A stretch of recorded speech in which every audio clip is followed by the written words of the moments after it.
Good afternoon. Let me begin by thanking my great friend, Prime Minister Cameron, and his entire team for hosting this NATO summit and making it such a success. And I want to thank the people of Newport and Cardiff and the people of Wales for welcoming me and my delegation so warmly. It's a great honor to be the first sitting U.S. president to visit Wales. We've met at a time of transition and a time of testing. After more than a decade, NATO's combat mission in Afghanistan is coming to an end. Russia's aggression against Ukraine threatens our vision of a Europe that is whole, free, and at peace. In the Middle East, the terrorist threat from ISIL poses a growing danger. Here at this summit, our alliance has summoned the will, the resources, and the capabilities to meet all of these challenges. First and foremost, we have reaffirmed the central mission of the alliance. Article 5 enshrines our solemn duty to each other. An armed attack against one shall be considered an attack against them all. This is a binding treaty obligation. It is non-negotiable. And here in Wales, we've left absolutely no doubt. We will defend every ally. Second, we agreed to be resolute in reassuring our allies in Eastern Europe. Increased NATO air patrols over the Baltics will continue. Rotations of additional forces throughout Eastern Europe for training and exercises will continue. Naval patrols in the Black Sea will continue. And all 28 NATO nations agreed to contribute to all of these measures for as long as necessary. Third, to ensure that NATO remains prepared for any contingency, we agreed to a new readiness action plan. The alliance will update its defense planning. We will create a new highly ready rapid response force that can be deployed on a very short notice. We'll increase NATO's presence in Central and Eastern Europe with additional equipment, training, exercises, and troop rotations. And the $1 billion initiative that I announced in Warsaw will be a strong and ongoing U.S. contribution to this plan. Fourth, all 28 NATO nations have pledged to increase their investments in defense and to move toward investing 2% of their GDP in our collective security. These resources will help NATO invest in critical capabilities, including intelligence, surveillance, reconnaissance, and missile defense. And this commitment makes clear that NATO will not be complacent. Our alliance will reverse the decline in defense spending and rise to meet the challenges that we face in the 21st century. Fifth, our alliance is fully united in support of Ukraine's sovereignty, independence, and territorial integrity, and its right to defend itself. To back up this commitment, all 28 NATO allies will now provide security assistance to Ukraine. This includes non-lethal support to the Ukrainian military, like body armor, fuel, and medical care for wounded Ukrainian troops, as well as assistance to help modernize Ukrainian forces, including logistics and command and control. Here in Wales, we also sent a strong message to Russia that actions have consequences. Today, the United States and Europe are finalizing measures to deepen and broaden our sanctions across Russia's financial, energy, and defense sectors. At the same time, we strongly support President Poroshenko's efforts to pursue a peaceful resolution to the conflict in his country. The ceasefire announced today can advance that goal, but only if there is follow-through on the ground. Pro-Russian separatists must keep their commitments, and Russia must stop its violations of Ukraine's sovereignty and territorial integrity. Beyond Europe, we pay tribute to all those from our ISAF mission, including more than 2,200 Americans who have given their lives for our security in Afghanistan. NATO's combat mission ends in 3 months, and we are prepared to transition to a new mission focused on training, advising, and assisting Afghan security forces. Both presidential candidates have pledged to sign the bilateral security agreement that would be the foundation of our continued cooperation. But, as we all know, the outcome of the recent election must be resolved. And so we continue to urge the two presidential candidates to make the compromises that are necessary so Afghans can move forward together and form a sovereign, united, and democratic nation. Finally, we reaffirm that the door to NATO membership remains open to nations that can meet our high standards. We agreed to expand the partnership that makes NATO the hub of global security. We're launching a new effort with our closest partners, including many that have served with us in Afghanistan, to make sure our forces continue to operate together. And we'll create a new initiative to help countries build their defense capabilities, starting with Georgia, Moldova, Jordan, and Libya. I also leave here confident that NATO allies and partners are prepared to join in a broad international effort to combat the threat posed by ISIL. Already allies have joined us in Iraq, where we have stopped ISIL's advances. We've equipped our Iraqi partners and helped them go on offense. NATO has agreed to play a role in providing security and humanitarian assistance to those who are on the front lines. Key NATO allies stand ready to confront this terrorist threat through military, intelligence, and law enforcement, as well as diplomatic efforts.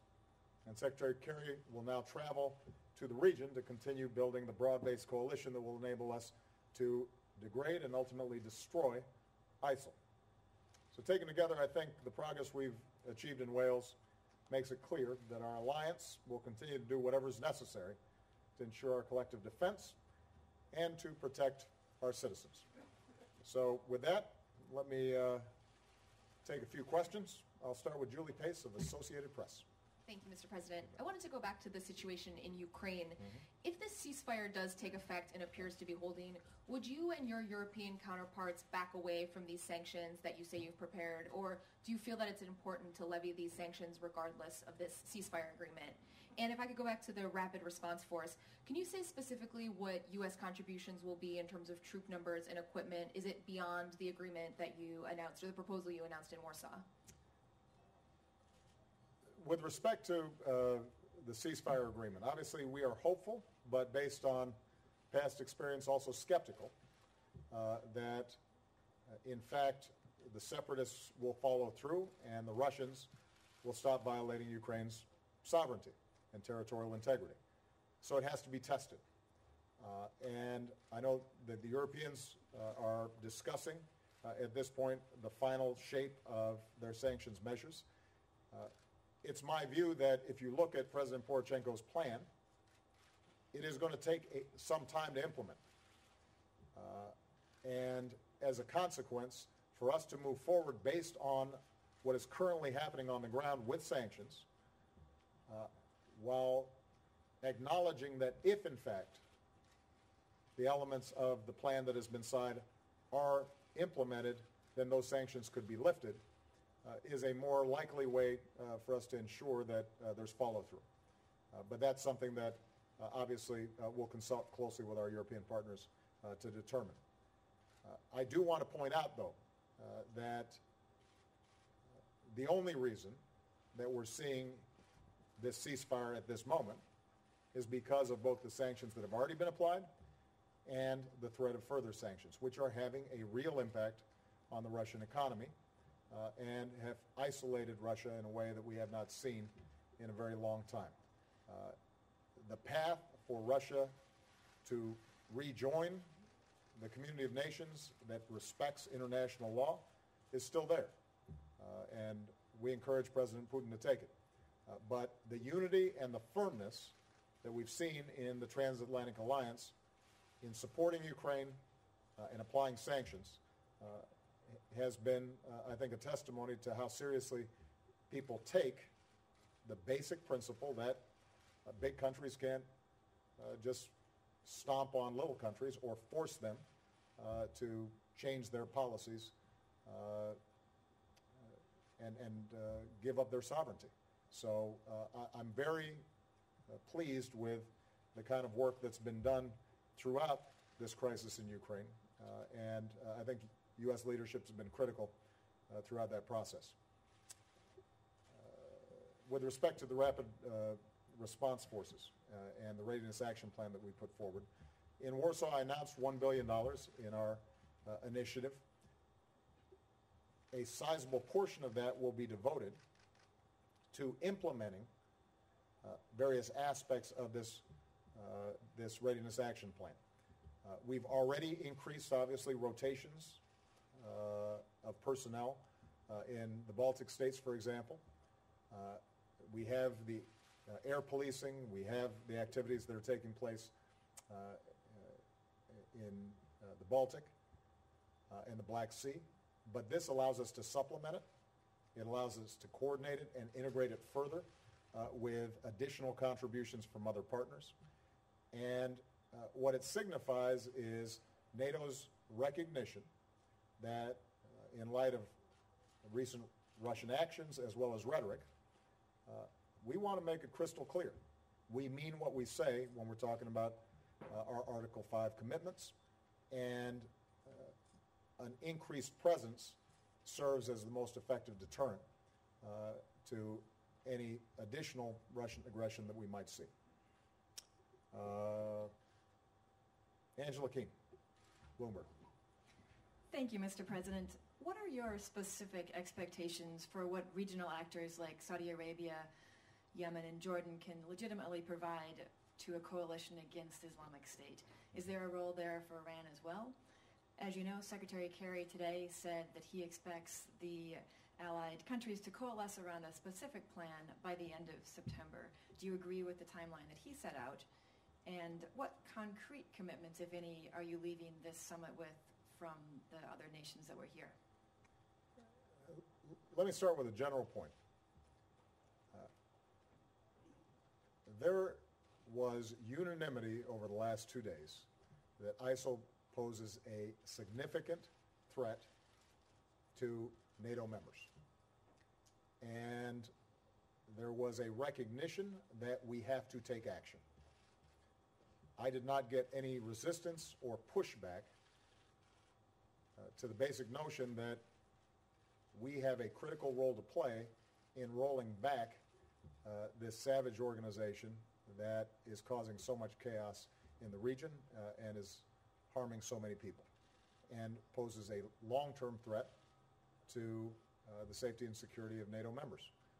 So there's great conviction that we have to act as part of the international community to degrade and ultimately destroy ISIL. And that was extremely encouraging. Beyond that, what we have already seen is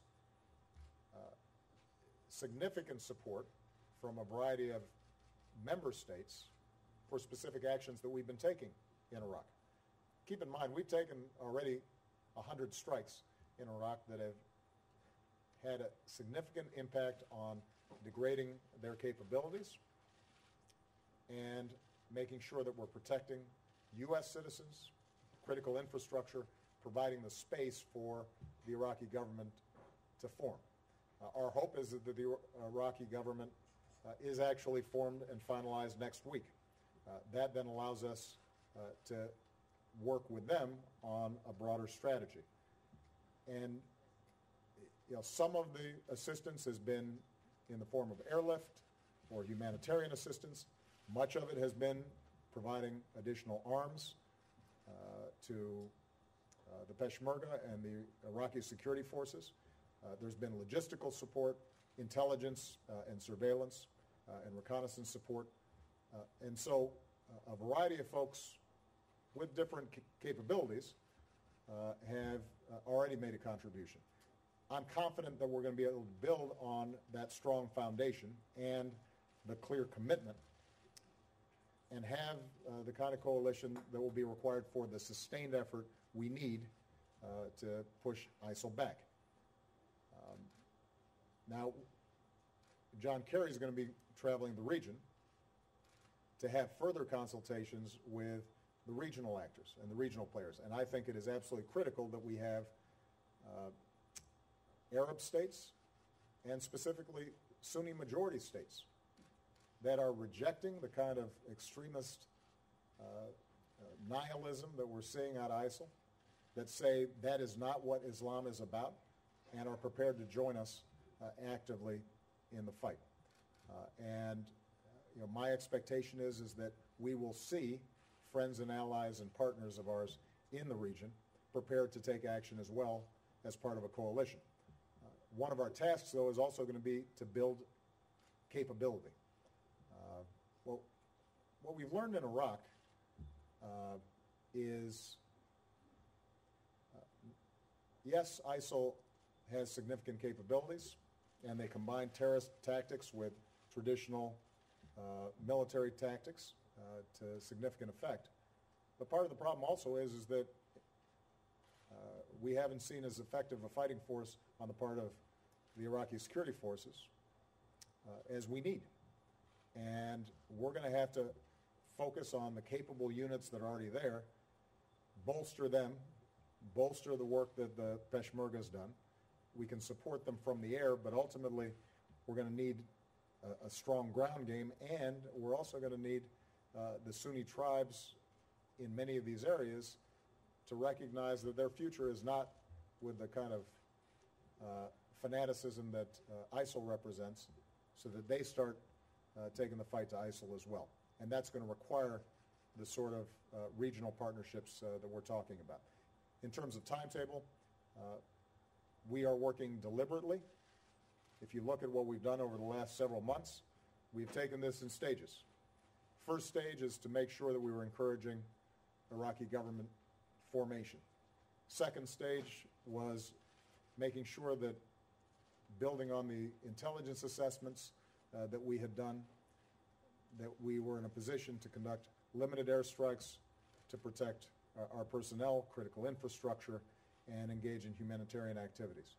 The third phase will allow us to take the fight to ISIL, broaden the effort, and our goal is to act with urgency, but also to make sure that we're doing it right, that we have the right targets, that there's support on the ground if we take an airstrike, that we have a strong political coalition, diplomatic effort that is matching it, a strong strategic communications effort so that we are discouraging people from thinking somehow that ISIL represents a state, much less a caliphate.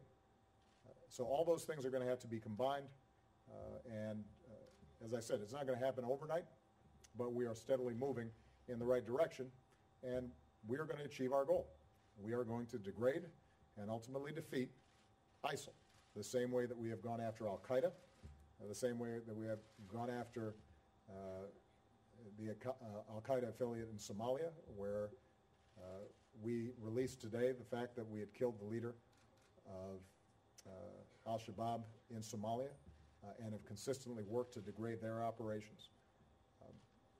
We have been very systematic and methodical in going after these kinds of organizations that may threaten U.S. personnel and the homeland. And that deliberation allows us to do it right. But have no doubt, we will continue the threat. Julie Davis. Thank you, Mr. President. I want to follow up on what you were saying about ISIL and ask if you think that the objective here is to destroy and degrade them. Are those the same thing in your mind? Is the goal to ultimately, Secretary Kerry said that there's no containing them, so is the goal to ultimately annihilate them? And also, you talked about the importance of expertise on the ground and building up capacity on the ground.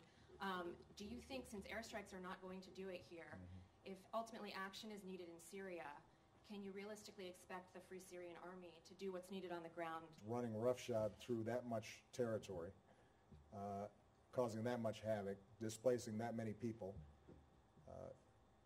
killing that many innocents, enslaving that many women. The goal has to be to dismantle them. And if you look at what happened with al-Qaeda in the Fatah, where their primary base was, you initially push them back. You systematically degrade their capabilities. You narrow their scope of action. You slowly shrink the space, the territory that they may control. You take out their leadership, and over time, they are not able to conduct the same kinds of terrorist attacks as they once could. As I said, I think in my last press conference, given the nature of these organizations, are there potentially remnants of an organization that are still running around in hiding and still potentially plotting? Absolutely. And we will continue to hunt them down the same way we're doing with remnants of al-Qaeda in the Fatah or elements of al-Shabaab in Somalia or terrorists who operate anywhere around the world. But what we can accomplish is to dismantle this network, this force that has claimed to control this much territory so that they can't do us harm. And that's going to be our objective.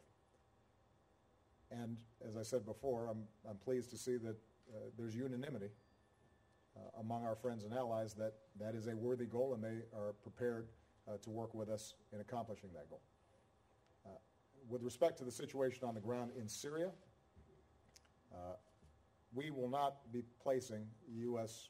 ground troops to try to control the areas that are part of the conflict inside of Syria. I don't think that's necessary for us to accomplish our goal. We are going to have to find effective partners on the ground to push back against ISIL. And the moderate coalition there is one that we can work with. We have experience working with many of them. They have been, to some degree, outgunned and outmanned, and that's why it's important for us to work with our friends and allies to support them more effectively. But keep in mind that when you have U.S. forces, other advanced nations going after ISIL and putting them on the defensive and putting them on the run, it's pretty remarkable what then ground forces can do, even if initially they were on the defensive against ISIL. So that is a developing strategy that we are going to be consulting with our friends, our allies, our regional partners. But the bottom line is we will do what is necessary in order to make sure that ISIL does not threaten the United States or our friends and partners. Okay? One last question. Colleen Nelson, Wall Street Journal. Thank you, Mr. President. Some Senate Democrats who are facing tough races in November have asked you to delay action on immigration. How have the concerns of other Democrats influenced your thinking, and do you see any downside at this point to delaying until after the election?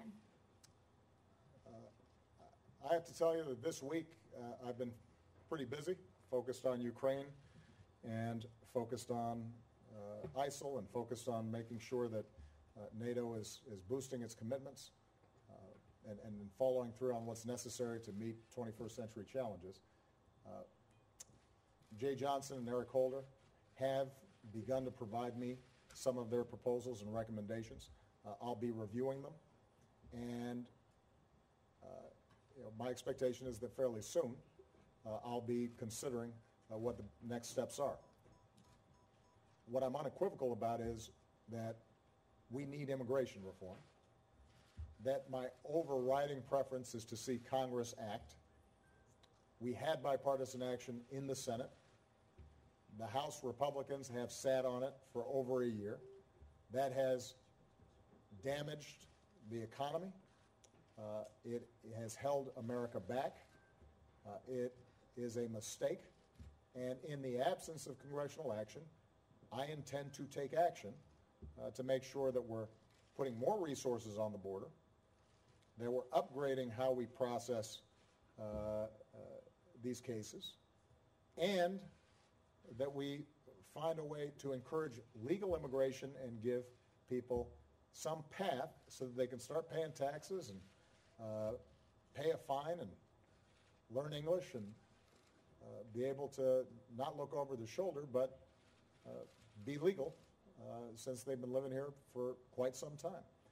So I suspect that on my flight back, this will be part of my reading, taking a look at some of the specifics that we've looked at, and I'll be making an announcement soon. But I want to be very clear.